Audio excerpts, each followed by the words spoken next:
Sí, dígale para que tome.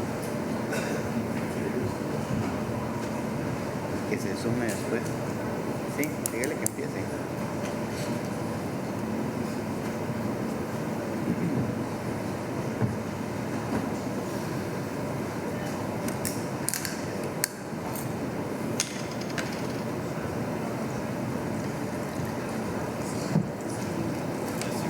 Ahí está. He's there.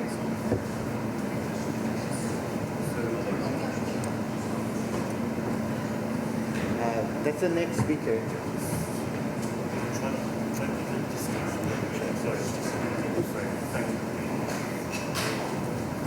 Morning, Elisa. Just in time.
Microphone not working.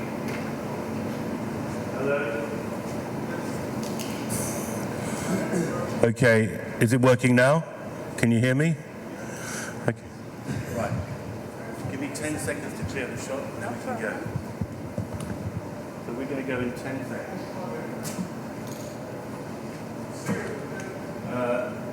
The lady in chair number 6 is going to moderate the start of the sequence.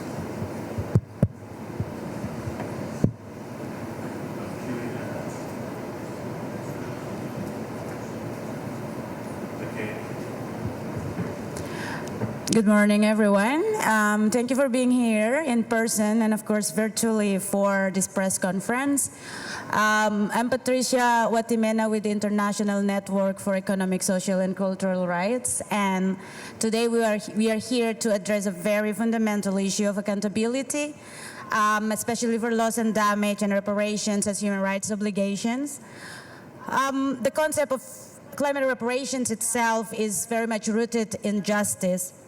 And it calls for the fulfillment of the historical and ongoing responsibilities of the global north and their corporations, whose profits grow at the expense of communities in the global south, indigenous populations, small island nations, and other communities vulnerable to the impact of climate chaos and suffering the most from it.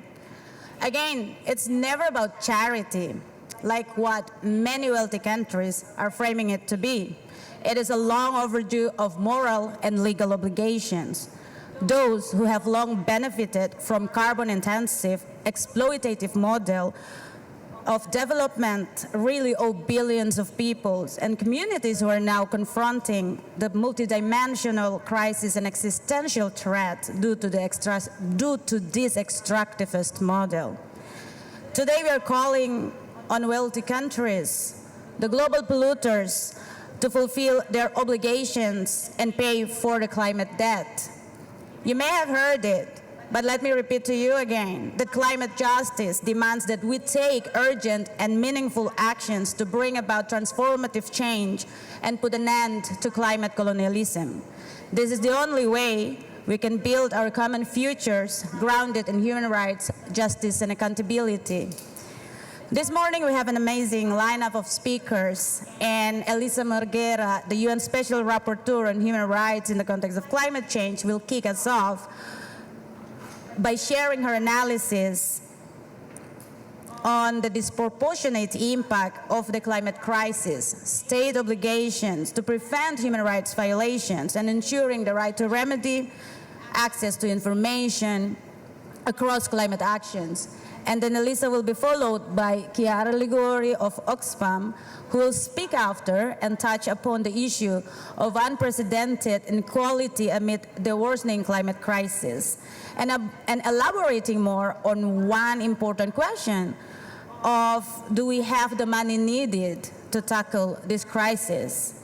Lian van Dem of Center for International Environmental Law will take on the conversation to highlight the reality of human rights crisis in loss and damage negotiations. But more than that, how this has been addressed, and what are different approaches and mechanisms that we can utilize to strengthen our push in pursuing justice. While Eduardo Giesen of the Global Campaign to Demand Climate Justice will put forward analysis and political demands from the perspective of the Latin American region, Adrian Martinez of La Ruta del Clima will conclude the panel with his intervention before we go and entertain questions from the floor. So with this, I'll hand this over to Elisa and Chiara and the next speakers. Please feel free to intervene directly. I'll take back the microphone to moderate the question and answer and close. Elisa. Yeah, thank you very much. Good morning, everyone. My name is Elisa Morguera. I'm the UN Special Rapporteur on Climate Change and Human Rights, and my task is to clarify state obligations and also business responsibility in relation to climate justice, and really looking at what international human rights law already clarifies in terms of obligations in this context, but also the evidence that several UN human rights experts have gathered, particularly in the last 2-3 years, about the differentiated impacts and disproportionate impacts of climate change itself, but also of certain climate response measures on specific human rights holders. That is, of course, the case of communities living in small island developing states, also other countries particularly prone to climate events. We know that in Latin America and the Caribbean, for instance, it's already 10 years that we're experiencing terrible impacts of climate change, but we're seeing more and more of those impacts in the last 2-3 years in all regions of the world. And within those countries that have been affected, particularly children, women, persons with disabilities, migrants, those that have been displaced by climate change, have faced much higher burdens, much higher risks, much higher, in some cases, violation of their human rights. And we have now a significant body of evidence that has been gathered by my colleagues across the UN special procedures, also by my predecessor. They really show how even where we could not have imagined such human rights implications of climate change and climate change measures, including in the context of gender-based violence, modern forms of slavery, human trafficking, that is now something that is predictable. And whenever a negative impact on human rights is foreseeable, then we have a clear obligation of prevention for states. And I think this matters because we need to understand the evidence as part of the evidence base for climate change decision-making at all levels, including here, cutting across mitigation, adaptation, and loss and damage.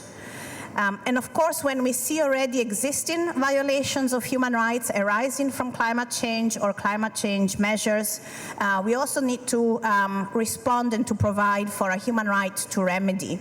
And I think, again, the contribution of international human rights law to the discussion on loss and damage is providing clarity about a range of international obligations that arise from that right to remedy, including guarantees of non-repetition. So we see an important cycle of contributing to prevention while responding to existing and, in some cases, continuing human rights violations arising from climate change. But even more importantly, or equally importantly, I think that engagement with human rights evidence and human rights standards and obligations also supports and in fact illuminates the path to transformative action, which we need here under the international climate change regime, but in fact we need also in other international fora, such as another international instruments such as the Law of the Sea or the Convention on Biological Diversity, which can help us to identify more environmentally holistic climate solutions and solutions that can truly not only protect our human rights and particularly the human rights of those that find themselves in most vulnerable situations, but in fact contribute to the full realization of our human rights, including everyone's and particularly children's human rights to a healthy environment. Thank you. Thank you. So I want to follow up from that by giving a specific example of loss and damage that has been researched. And so, for example, today, Oxfam Australia has published a research just today that shows that the number of people impacted by climate disasters in the Pacific region has increased by 700% in the last decade. So this is huge. Consider that it's basically half of the population which has been impacted by climate disaster in the region, and with huge losses and damages, losses amounting to about 14.3% of total Pacific GDP per year over the past decades. And so this is just an example because other regions are also highly affected. And so it's clear that somebody is responsible. And as Elisa was saying, and Pat before then, is the responsibility mostly of high emitting rich countries. And why? Because of they've been polluting for much longer, but also because of colonialism, past and present, which has depleted countries from their resources, deprived people from most fertile lands. But also Oxfam research shows that the richer is a country, the more emission it produces. And particularly there is a high concentration of billionaires in rich countries. And we have detailed that, for example, billionaires emit more carbon pollution in 90 minutes than the average person does in their own lifetime. So this is also why, but also we have looked at the causes, what this emission leads to, and basically it's the loss and damage linked to these emissions of the billionaires that we have identified are for example, in terms of the richest 1% have caused global economic output to drop by 2.9 trillion since 1990. But also the emissions of the richest 1% since 1990 have caused crop losses that could have provided enough calories to feed 46 million people a year. This is, and also in terms of excess deaths due to heat, we have the emissions of the richest 1% will lead to 70% of excess deaths by heat by the new century in low and lower income countries. So at COP29, we are here to demand rich countries to commit to a bold, ambitious, new collective quantified goal for climate finance. But basically, they need to pay for the climate chaos that they have caused. And we are demanding as climate justice organizations that countries pay at least 5 trillion a year in climate debt. And I also want to stress that it's not true what we hear normally, that these amounts are huge and impossible, because we know that the money is there. With political will, we can raise trillions of dollars to protect people and planets by fairly taxing the super rich, particularly their polluting investments, and also taxing big corporations, particularly the most polluting ones, such as fossil fuel industry.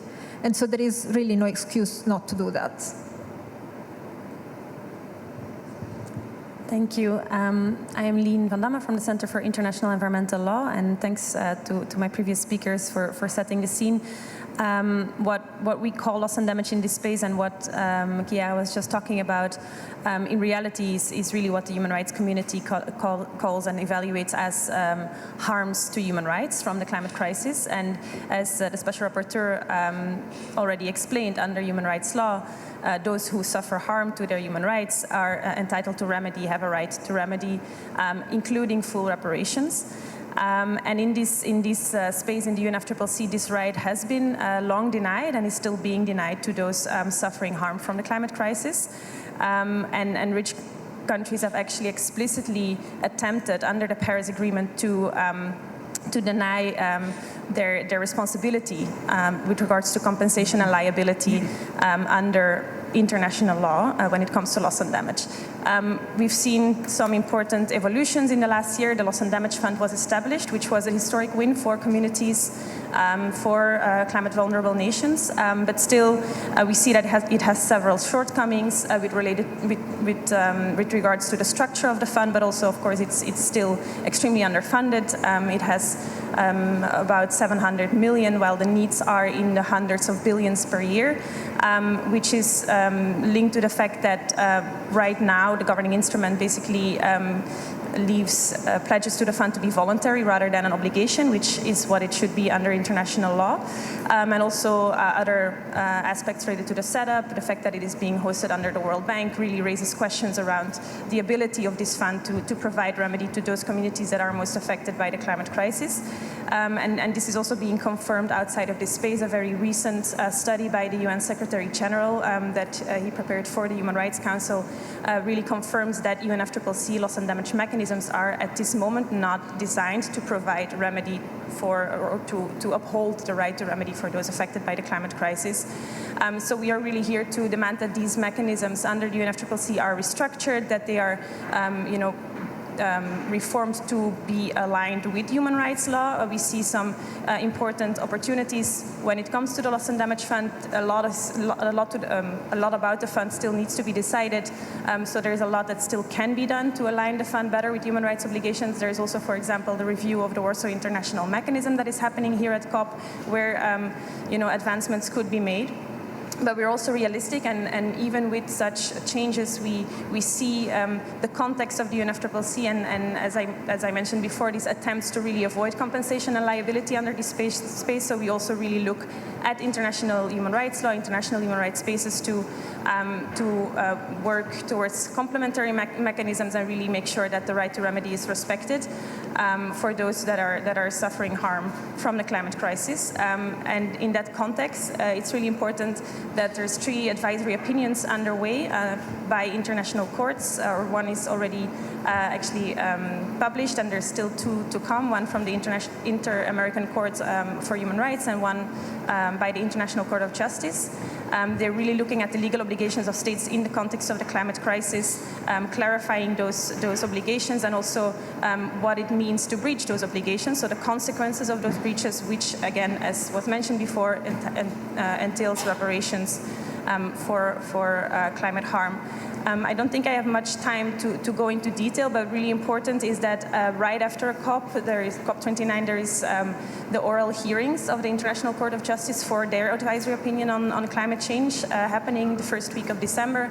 And it's going to be really crucial for the world to watch those hearings. We are watching those hearings. We are really looking at the arguments that states are making, and we are asking that states go to that court and really argue that there is, of course, there's legal obligations related to the climate crisis that are not just linked to the UNFCCC and the Paris Agreement. There is international human rights law. There's other bodies of international law that apply when it comes to the climate crisis. That's really important to note. And then, of course, those obligations entail reparations, and that's really important to argue before the court. And we're really looking at the court also to clarify that in their advisory opinion when it is being published. So I'll stop there. Thanks.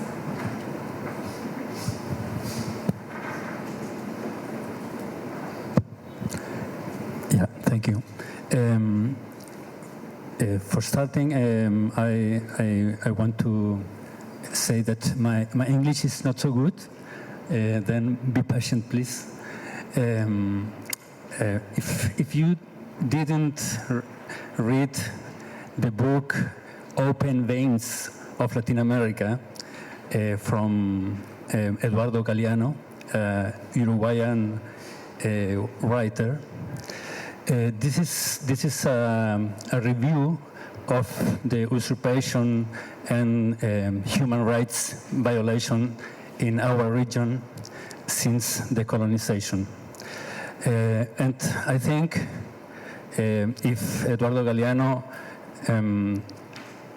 writes the book today, he should include as additional chapters, one or more chapters, the climate change impacts produced by Global North over our and other regions. Elisa has mentioned many of these impacts. I can now highlight the large forest fires we in South America are suffering now, right now, and that are devastating millions of hectares with loss of lives, many lives, human and animals, forests and agriculture and so on. But I want to highlight another issue, that is that more than 80% of climate finance in our region is as credits and loans. And then this climate finance called, ¿cómo se dice? Mal llamado. But called climate finance, is enlarging our debt, the debt of our countries. And there are 8 countries of Latin America that their climate finance is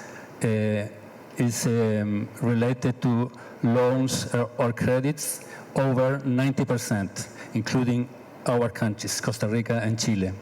And then the conditions of these credits are ensuring the condition, the payment condition and the political conditions of these credits are ensuring to keep the system, to keep the colonialism, to ensuring that our role in the system is to produce raw materials and cheap services, and this is the same that is ensuring and maintaining the position of Global North today, financing the genocide in Palestine. Then the obligation of pay for reparation for Global North has to be in the Global South in the framework of recovering political and economic sovereignty. And this obviously is not a result of UNFCCC negotiations. This has to be the result of political processes in our countries where we have to be involved as climate justice organizations. Thank you. Thank you, Eduardo, and thank you everybody for coming and my colleagues here. My name is Adrian Martinez. I'm the director of La Ruta del Clima, a Costa Rican-based NGO. And for us, we're here representing peoples, not parties. We're here because we believe that we have a right to environmental democracy. We have a right to participate in this process despite of what parties or the UNFCCC seem to present before us. We are here because our communities are in danger due to transboundary environmental harm, due to economic actions, mostly caused by the global north. There is a responsibility, a legal responsibility that the global north has due to this environmental harm that we're suffering. We have a right to justice and we have right to climate reparations due to these violations of our rights and the damage to our territories and livelihoods. We have witnessed the failure of the UNFCCC process for more than 3 decades. We know that they have not stabilized the emissions that were supposed to do so in the past 3 decades. That has not happened. They have not taken action in time, and they have never provided the resources for action to be taken. We're still even now discussing that here in this COP. This process has allowed for extensive, broad loss and damage to our ecosystem, to our communities, to all cultures, to our land. And we have run out of time. We want those responsible to face justice. We have learned that the discussions here are not ruled by the objectives of the convention, but by economic interest to profit, by avoiding responsibility and ignoring the realities on the ground. They're seeking to delay change, to extend the time to make profits out of fossil fuels, despite legal obligations and the urgency that science and our communities are demanding. We see this as a structural violence and part of the global north political diplomatic strategy, but we are also aware that this is a consensus-based process where many of our countries are complicit or being silent and not defending our territories and our rights. We're here to advocate for people and nature. Negotiators and parties have legal obligations to present results and not just pledges or decisions. The lack of results generates violations to international law and human rights. And when we get back to our territories, people won't be comforted by pledges, wishes, or high-level declarations. People do not eat words, not live out of PR shows. They need concrete and timely solutions that they have not gotten, and their human rights have been affected already. This is what we seek, and this is what we're entitled to get. It has been 3 decades of violations, and it is time for accountability and climate reparations. We cannot afford that this process continues without fulfilling its objective without end, which is what we see COP after COP after COP. And if we go to the social movements, they don't take this seriously because this does not provide what is supposed to be given since 1992. And science tells us so, communities know so, we know so, and politicians are making it so. And we have to change this. It is time for responsibility, justice, and climate reparations. Thank you.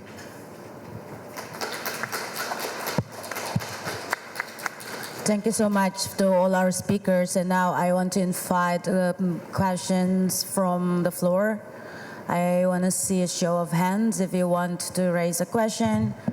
I see one hand there.